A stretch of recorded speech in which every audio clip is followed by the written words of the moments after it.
इधर मुख्यमंत्रियों पर छोड़ा जा सकता है लॉकडाउन का फैसला। ये वो फैसला है जिस पर पूरा देश इस वक्त विचार कर रहा है कि आखिर 17 मई के बाद होगा क्या लॉकडाउन 4 होगा या फिर लॉकडाउन को हटाया जाएगा। कल प्रधानमंत्री की सभी प्रदेश के मुख्यमंत्रियों के साथ वीडियो कॉन्फ्रेंसिंग हुई। करीब 6 घंटे तक ये मीटिंग चली।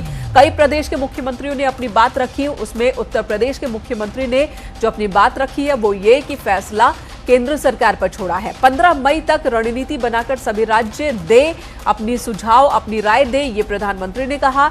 जो मुख्यमंत्री अपनी बात नहीं रख पाए कल की मीटिंग में, उन्हें 15 मई तक का वक्त दिया गया है। बैठक में 6 राज्यों ने लॉकडाउन बढ़ाने की मांग की। नीतीश कुमार ने, जो कि बिहार के मुख्यमंत्री हैं, उन्होंने ट्रेन न चलाने की बात कही। 6 घंटे तक ये मीटिंग चलती रही। अनूप गुप्ता हमारे सहयोगी इस वक्त हमारे साथ फोन लाइन पर मौजूद हैं। अनूप, कल 6 घंटे तक मीटिंग चली लेकिन सभी मुख्यमंत्री नहीं बोल पाए। आगे अब 15 मई तक सभी को सुझाव देने को कहा गया है। अधिकतर मुख्यमंत्रियों ने अपनी राय इस बैठक में रखी है और एक जो बात सामने आ रही है कि लॉकडाउन 4, ये एक तरह से कह सकते हैं कि ये होगा ही होगा, क्योंकि अधिकतर मुख्यमंत्रियों ने ये कहा कि जो अभी देश में कोरोना मरीज के हालात हैं उसमें पूरी तरह से लॉकडाउन खत्म करना किसी भी तरीके से ठीक नहीं होगा।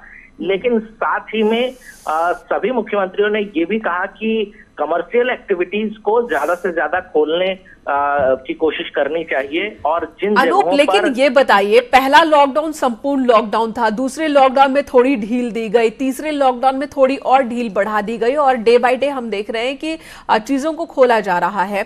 फिर ऐसे में चौथे लॉकडाउन का स्वरूप क्या होगा? और जब बहुत सारे सेक्टर्स में छूट होगी ही तो फिर वो लॉकडाउन कैसा?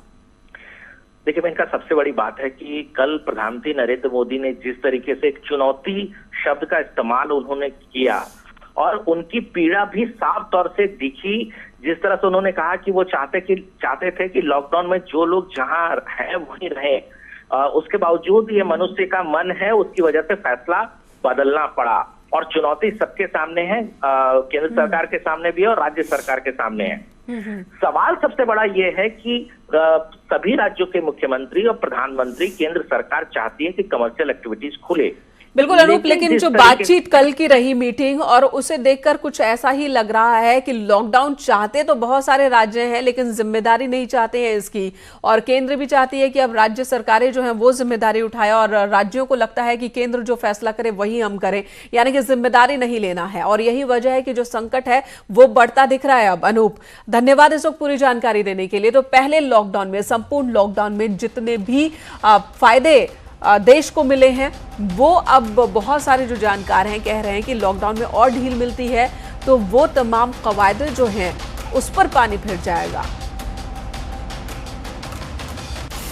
हालांकि उत्तर प्रदेश के मुख्यमंत्री सीएम योगी आदित्यनाथ ने फैसला पूरी तरह से केंद्र पर छोड़ा है और यह भी कहा है कि प्रदेश तैयार है हर हालात से निपटने के लिए। इसी बीच जो एक खबर, बागपत से 4 कोरोना पॉजिटिव केस यहां पर नए मिले हैं। मरीज के परिजनों को संक्रमण हुआ है, बेटी और भतीजी तक ये संक्रमण फैला है।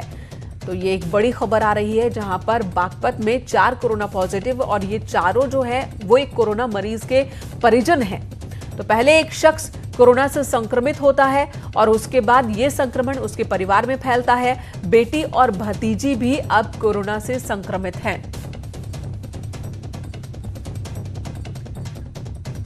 तो कोरोना का जो खतरा है वो लगातार बढ़ता दिख रहा है। ऐसा अब कोई दिन नहीं जब पूरे देश की अगर हम बात करें तो 1000 से ऊपर केस सामने आ रहे हैं एक दिन में। हमारे सहयोगी इस वक्त हमारे साथ फोन लाइन पर मौजूद हैं, उनसे जानते हैं। बताएं आप जरा कि किस तरह से परिवार के 4 लोग इन्फेक्ट हुए? देखिए, मैंने कहा बड़ौद क्षेत्र का मामला है। पहले परिवार के 3 लोगों को जो है कोरोना पॉजिटिव की पुष्टि हुई थी। ये आदमी जो है लैब में टेक्नीशियन के पद पर तैनात है और वही अस्पताल में काम करता था। उसके बाद इसको जो है तबियत खराब हुई, इसका टेस्ट कराया गया तो इसको कोरोना पॉजिटिव की पुष्टि हुई। उसके बाद इसकी बहू और एक बेटी को कोरोना पॉजिटिव की पुष्टि हुई। इस तरह 3 मरीज सामने आए। उसके बाद इसके परिवार के संपर्क में जो लोग थे उनकी रिपोर्ट भेजी गई और आज 3 और एक ही परिवार से मरीज सामने आए हैं। शहजाद, इन सभी को अब कहाँ रखा गया है? ये तमाम मरीज हैं, इनको जो है खेगड़ा के कोविड-19 अस्पताल में जो है आइसोलेट करा दिया गया है। वहाँ सभी का इलाज चल रहा है और फिलहाल जो स्वास्थ्य विभाग है इनके संपर्क में आए तमाम लोगों की सूची तैयार कर रहा है, क्योंकि जिस तरह से एक ही परिवार के 6 लोग कोरोना पॉजिटिव हुए हैं उसे स्वास्थ्य विभाग में भी हड़कंप है और आवश्यकता जताई जा रही है। जो तमाम लोग हैं जिनके संपर्क में आए उन सबको उठाया जाएगा, क्वारंटाइन किया जाएगा और उनको जो है मेडिकल टेस्ट के लिए भेजा जाएगा। जी शहजाद, धन्यवाद इस वक्त पूरी जानकारी देने के लिए। तो बात पर की ये खबर, उसके बाद आपको लिए चलते हैं हरदोई में भी कुछ ऐसी तस्वीर सामने आ रही है। हरदोई में 2 और कोरोना पॉजिटिव केस मिले हैं। गुजरात से लौटे थे दोनों श्रमिक जो कि कोरोना पॉजिटिव पाए गए हैं। चित्रकूट में 2 और कोरोना मरीज मिले हैं। जिला हॉस्पिटल में तैनात दोनों स्वास्थ्यकर्मी कोरोना पॉजिटिव पाए गए हैं। तो ये 2 और बड़ी खबर इस वक्त जो हम आपको दे रहे हैं। हरदोई में 2 कोरोना पॉजिटिव केस, ये दोनों गुजरात से लौटे श्रमिक हैं। चित्रकूट में भी 2 कोरोना के मरीज मिले हैं और ये दोनों एक हॉस्पिटल में स्वास्थ्यकर्मी के रूप में तैनात हैं। आंकड़ा लगातार बढ़ता दिख रहा है कोरोना मरीजों का। प्रदेश की बात करें या देश की बात करें, हालांकि उत्तर प्रदेश की बात करें तो जो जनसंख्या और जिस तरह की घनी आबादी, उस लिहाज से यहां पर कंट्रोल करने में काफी कामयाबी हासिल की गई है, लेकिन अब ये स्थिति बिगड़ती दिख रही है।